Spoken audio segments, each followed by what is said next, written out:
ابن ماجہ کی روایت ہے حضرت ابو ہریرہ سے رضی اللہ تعالی عنہ قال قال رسول اللہ صلی اللہ علیہ وسلم اذا وقعت الملاحم بعث اللہ بعثا من الموالی هم اکرم العرب فرسا واجودہ سلاحا یوید اللہ بہم الدین رواہ ابن ماجہ عن ابی ہریرہ رضی اللہ تعالی عنہ۔ جب ملاحم کا دور شروع ہوگا تو اللہ تعالیٰ اٹھائے گا ایک لشکر یا لشکروں پر لشکر موالی میں سے۔ موالی کون ہے؟ عربوں نے جب فتح کیا تھا اس پورے علاقے کو خلافت راشدہ کے دوران، اور پھر وہ لوگ جو ہے ایک رائے تو یہ تھی کہ انہیں غلام بنایا جائے سارے آبادیوں کو، لیکن یہ کہ حضرت عمر کا اجتہاد تھا، اس کے مطابق جو غلام نہیں بنایا گیا وہ موالی کی حیثیت رکھتے۔ عربوں میں دم نہیں ہے، موالی میں سے لشکر اٹھیں گے کہ جو در حقیقت حضرت مہدی کی حکومت کو قائم کریں گے۔ دوسری حدیث سنیے عن عبداللہ ابن الحارث رضی اللہ تعالی عنہ، اور یہ ابن ماجہ کی روایت ہے قال قال رسول اللہ صلی اللہ علیہ وسلم یخرج الناس من المشرق فیوطئون للمہدی یعنی سلطان، لشکر نکلیں گے، لوگ آئیں گے مشرق سے اور وہ حضرت مہدی کی حکومت کو جمائیں گے اور قائم کریں گے۔ اب ذرا نوٹ کیجئے کہ جزیرہ نما عرب کے مشرق میں کون سے ملک ہیں؟ 3، ایران، افغانستان، پاکستان، یہ 3 سالڈ مسلم ممالک، مسلم آبادی اکثریت۔ ویسے تو یہ کہ آگے ہندوستان میں 20 کروڑ مسلمان ہیں، لیکن وہ 20 کروڑ جو ہے وہ تو 80 کروڑ کے اندر تحلیل ہو جاتے ہیں غیر مسلموں میں، لیکن یہاں جو معاملہ ہے یہ خالی اکثریت کے۔ ان میں سے ایران کا معاملہ جہاں تک ہے نمبر 1 یہ کہ وہ شیعہ عقائد کے حصار میں بند ہے، اس سے ادھر ادھر ہونا اس کے لیے ممکن نہیں۔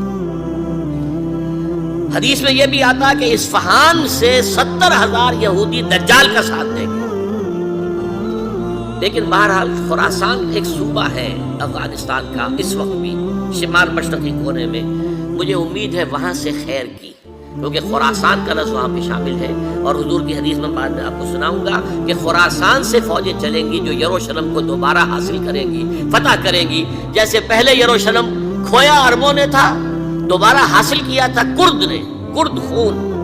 صلاح الدین ایوبی رحمۃ اللہ علیہ، ایسے اب پھر عربوں نے کھویا ہے، لیکن لینے والے خراسان سے لشکر آئیں گے۔ یخرج من خراسان رایات سود لا یردها شیء حتی تنصب بإیلیا، خراسان کے علاقے سے کالے علم لے کر لشکر چلیں گے جن کے رخ کو کوئی موڑ نہیں سکے گا جب تک کہ وہ جا کر یروشلم میں نصب۔ اس کے بعد نام آتا ہے پاکستان کا۔ یہ ہے میری اور آپ کی داستان، اور یہ ہے سبب جس کی وجہ سے کہ میں آپ سے یہ گفتگو کر رہا ہوں۔ اصل میں تو کس لیے؟ محض ایک علمی استفادہ، محض اپنی بات آراء کو ظاہر کرنے کا شوق نہیں، بلکہ یہ کہ اپنی ذمہ داری ہم پہچانیں کہ ہم کس مقام پر کھڑے ہیں۔ دیکھیے اس پاکستان کے بارے میں یا ہندوستان کے بارے میں علامہ اقبال نے کہا تھا اپنے ترانہ ملی میں، میرے عرب کو آئی ٹھنڈی ہوا جہاں سے، میرا وطن وہی ہے، میرا وطن وہی ہے۔ اور مجھے بتایا گیا کہ سنن ابی داؤد میں یہ روایت موجود ہے کہ حضور نے فرمایا کہ ہندوستان کی طرف سے مجھے ٹھنڈی ہوا آتی ہے،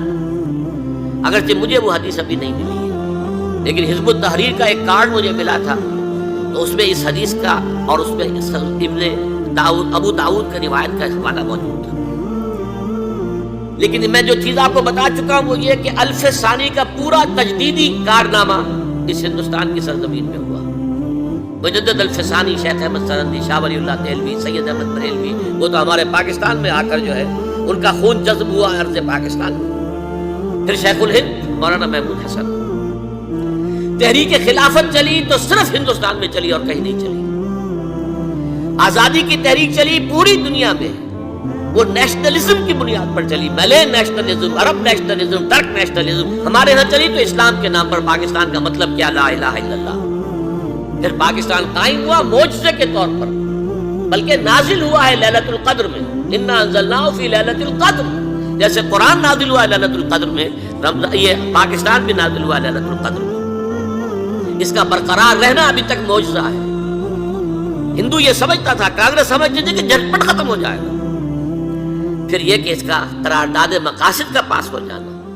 مزید بھی اور اضافی دفعات دستور میں آ جانا، اب کمرشل انٹرسٹ کو ربا قرار دے کر حرام قرار دینا، یہ سارے لینڈ مارکس ہیں کہ جو اشارہ کر رہے ہیں کسی چیز کی طرف۔ معاملہ کدھر جا رہا ہے۔ پھر یہ کہ یہ جو 14ویں صدی کے مجدد تھے شیخ الہند، اس کے بعد سے کچھ ایسی شخصیتیں عظیم پیدا ہوئی ہیں ہند میں، جن کو میں سمجھتا ہوں کہ 14ویں صدی کے مجدد اور 15ویں صدی کے مجدد کے درمیان، یہ 15ویں صدی کے مجدد کی راہ کو سیدھا کرنے والے، جیسے کہ حضرت یحییٰ نے کہا تھا میں تو آنے والے کا راستہ سیدھا کر رہا ہوں حضرت عیسیٰ کے لیے، ایسے ہی 15ویں صدی کے لیے امام مہدی کے لیے راستہ صاف کرنے والے سب سے پہلے علامہ اقبال، جنہوں نے اسلام کا تصور دین کی حیثیت سے دوبارہ زندہ کیا ہے، ورنہ اسلام ایک مذہب کی شکل اختیار کر چکا تھا۔ پھر مولانا مودودی، مولانا ابوالکلام آزاد حکومت الہیہ کے نعرے کے ساتھ میدان میں آئے۔ یہ اقبال نے جو تصور پیش کیا تھا اس پر عملی جد و جہد کے لیے حزب اللہ قائم ہوئی۔ نوٹ کر لیجیے 11 برس کا فرق ہے عمر کا علامہ اقبال کے اور ابوالکلام کے، اور 1913 میں جب حزب اللہ قائم کی ہے اس وقت علامہ اقبال کی ملی شاعری اپنے عروج کو پہنچ چکی تھی۔ پھر یہ کہ علامہ اقبال کے بعد تعبیل جو ہے اس کام کی وہ ابوالکلام نے کی، لیکن روایتی علماء کی شدید مخالفت کی وجہ سے وہ بدل ہو کر چھوڑ گئے، کانگریس میں شامل ہو گئے، بساط جو ہے حزب اللہ کی انہوں نے لپیٹ دی۔ پھر مولانا مودودی آئے، انہوں نے وہ ڈور جو ہے اس کا سرا تھاما، جماعت اسلامی قائم کی حکومت الہیہ ہی کے قیام کے لیے۔ اگرچہ میرے نزدیک یہ کہ وہ انتخابی اور ایک قومی سیاست کی ایک جماعت بن کر پاکستان میں جو ہے دلدل میں پھنس گئی ہے، اب ہم اس کی کوشش کر رہے ہیں تنظیم اسلامی اور یہ تحریک خلافت جس کے تحت یہ جلسہ ہو رہا ہے، یہ ساری چیزیں وہ ہیں کہ آپ کو سوائے پاکستان کے اور کہیں نہیں ملیں گی پوری دنیا۔ معلوم ہوتا ہے کہ پاکستان کو بہت بڑا رول پلے کرنا ہے اس میں، اور اس کے ساتھ اب جمع کر لیجئے افغانستان کی عمارت افغانستان،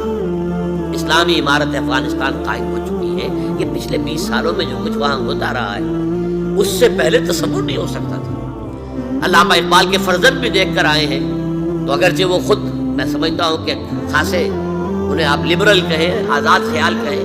لیکن اس درجے متاثر ہو کر آئے تھے کہ انہوں نے یہ کہا افغانستان میں جو میں نے حالات دیکھے ہیں کہ اگر 2-4 اور مسلمان ملکوں کے اندر یہ نظام قائم ہو جائے تو پوری دنیا مسلمان ہو جائے گی۔ یہ سب کچھ کیسے ہو رہا ہے؟ یہ آنے والے دور کی جھلکیاں ہیں۔ Coming events are casting their shadows before۔ یہ سب بتا رہے ہیں کہ پاکستان افغانستان کو مل کر اس میں کوئی عظیم رول پلے کرنا ہے۔ اور اس کے ضمن میں اب میں علامہ اقبال کے بارے میں آخری بات کہہ رہا ہوں۔ علامہ اقبال کے بارے میں عام یہ خیال ہے، انہوں نے اپنے خطبات میں مہدی کا اور نزول مسیح کا، حالانکہ میں کل پڑھ رہا تھا مولانا سید احمد اکبر آبادی رحمۃ اللہ علیہ کا ایک مقالہ ان کا کہ علامہ اقبال نے ابن خلدون کے بارے میں یہ کہا ہے کہ مہدی کا اور نزول عیسیٰ کا دونوں کا انہوں نے انکار کیا ہے، حالانکہ ابن خلدون نے نزول عیسیٰ کا انکار نہیں کیا، صرف مہدی کا انکار کیا۔ بہرحال علامہ اقبال نے خطبات میں انکار کیا ہے، لیکن یہ کہ اپنی شاعری کے اندر میں چیلنج کرتا ہوں کسی بڑے سے بڑے اقبال شناس کو، ان کا یہ شعر ذرا سنیے۔ خضر وقت از خلوت دشت حجاز آید بروں، کارواں زی وادی دور و دراز آید بروں۔ خضر وقت، امام وقت، رہنمائے وقت، قائد وقت، خلوت دشت حجاز، حجاز کی صحرا کی کسی خلوت گزینی سے نکل کر باہر آئے گے۔ میں حیران ہوتا ہوں علامہ کے اس فکر پر اور اس مصرے پر۔ یہاں انہوں نے شیعہ اور سنی دونوں کے کانسیپٹ جمع کر دیے۔ شیعہ کا کانسیپٹ یہی چھپے ہوئے کسی غار میں وہاں سے برآمد ہوں گے،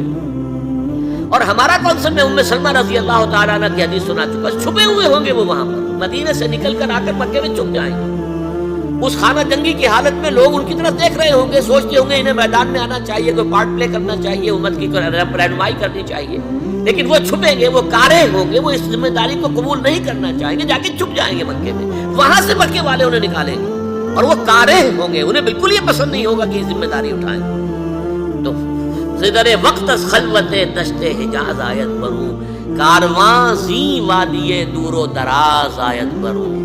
کارواں جو چلے گا ان کی مدد کے لیے اس وادی دور و دراز، اس عظیم وادی دور و دراز، یہ وادی سندھ ہے۔ وادی سندھ جو ہے ہم سمجھتے ہیں کہ صرف یہ پاکستان اور پنجاب جو ہے یہ اس میں شامل ہے، سندھ اور پنجاب نہیں، افغانستان کا پورا مشرقی علاقہ اس میں شامل ہے۔ جیسے دریائے جہلم سندھ میں جا رہا ہے، جیسے دریائے گلگت سندھ میں آ کر ملتا ہے، جیسے دریائے چناب اور راوی اور جیلم اور یہ سب جا رہے ہیں اور آ رہے ہیں، اسی طرح دریائے کابل کہاں سے آ رہا ہے، دریائے گومل کہاں سے آ رہا ہے، ڈوچی کہاں سے آ رہا ہے، یہ سارا جو ہے ڈرین جو ہو رہا ہے ایسٹرن جو ہے پارٹ آف افغانستان، یہ سب وادی ہے، اس وادی کے یہ دو حصے ہیں، ایک حصہ جو ہے یہ ادھر پاکستان میں ہے اور اسی وادی کا دوسرا حصہ جو ہے وہ افغانستان میں ہے۔ کارواں زی وادی دور و دراز آیت پر، کارواں چلے گا یہاں سے، یخرج الناس من المشرق یؤتون للمہدی یعنی سلطان نہیں، مشرق سے فوجیں چلیں گی کہ جو مہدی کی حکومت قائم کرے گی، اور یخرج من خراسان رایات و سود، اور خراسان سے سیاہ پرچم چلیں گے کہ جن کا رخ کوئی موڑ نہیں سکے گا، حتیٰ تنصب بیلیا، یہاں تک کہ وہ جا کر یروشلم کے اندر نصب ہو جائے گی۔ حضرات، میں ایک میری گفتگو کا حصہ باقی تھا لیکن میں اسے چھوڑ رہا ہوں، اس لیے کہ گلوبلائزیشن جو اس کی ہوگی، جو خلافت علی منہاج النبوہ کی تجرید کامل حضرت مہدی کے ہاتھوں عرب میں ہوگی، اس سے پہلے اس کے لیے محنت، کوشش، جد و جہد پاکستان اور افغانستان میں ہو چکی ہوگی جو اسے سپورٹ کرے گی اور وہاں جا کر حکومت قائم کرے گی۔ اس کے بعد گلوبلائزیشن کا جو مرحلہ اس کا ہے وہ حضرت مہدی کے ہاتھوں نہیں ہے، وہ حضرت عیسیٰ ابن مریم ان کے نزول کے بعد ہے، جن کے نزول کے بعد دجال کا خاتمہ ہوگا اور یہودیوں کا استحصال ہوگا، مسلمانوں پر بھی بڑی تکالیف اور